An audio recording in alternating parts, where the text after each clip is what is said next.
James K. Polk had been a pretty successful president. I mean, honestly, for his time, he did a lot of stuff. He won Texas from the Mexican-American War, and though it wasn't really a fair war, it was very good for America. They had gotten a ton of land from it, and basically it lifted the America optimism meter by 200%. He was a popular president when he left office, so it looked pretty good for his party. Although sadly he would die 3 months later, but we don't have to talk about that. They nominated Lewis Cass from Michigan. His only opponent throughout the caucuses and primaries was former President Martin Van Buren. Van Buren and Cass only disagreed on the issue of slavery. As Cass's running mate, the Democratic Party chose William Orlando Butler, a Mexican War hero. Martin Van Buren started his own party, the Free Soil Party.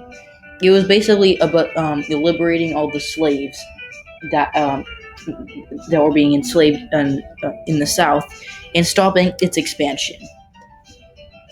For their party, they nominated Van Buren, obviously, and chose Charles Francis Adams as his running mate. He was former President John Quincy Adams' son and the grandson of the second president, John Adams.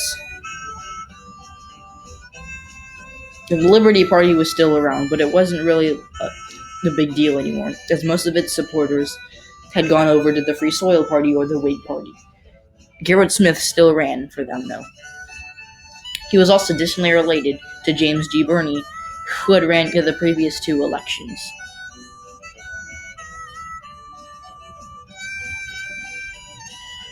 Daniel Webster ran for the Whig Party, as did Henry Clay, but at the end of the day, they wanted someone less polarizing. Clay had lost 3 elections before, and who was to say that he wouldn't lose one again? So instead, they chose Zachary Taylor, a Mexican war hero.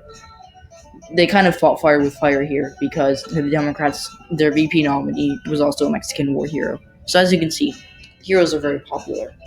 Anyways, Taylor didn't really have any political views. He had never ran for political office before and hadn't even voted before because he believed that as an army general, it was his duty to be loyal to America and not a political party.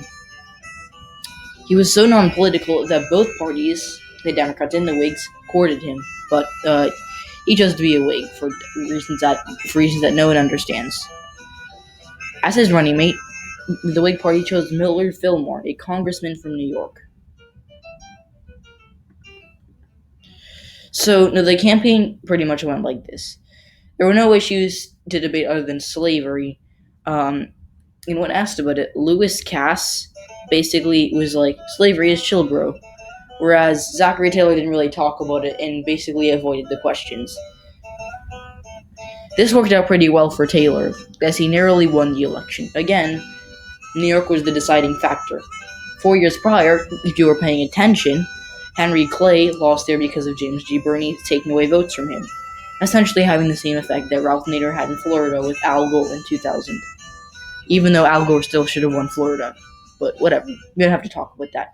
Anyways, this time, turnout for Democrats in New York was lower than it had been 4 years prior, because there just wasn't enough excitement for Cass. Taylor won narrowly in New York and lifted the Electoral College. He was inaugurated as the next president of the United States. Millard Fillmore also became the next vice president. Thanks for watching. I know I haven't made one of these in a long time, so I appreciate you sticking with me if this is like the only thing that you watch from my channel. But yeah, thanks for watching, and I appreciate it. Bye.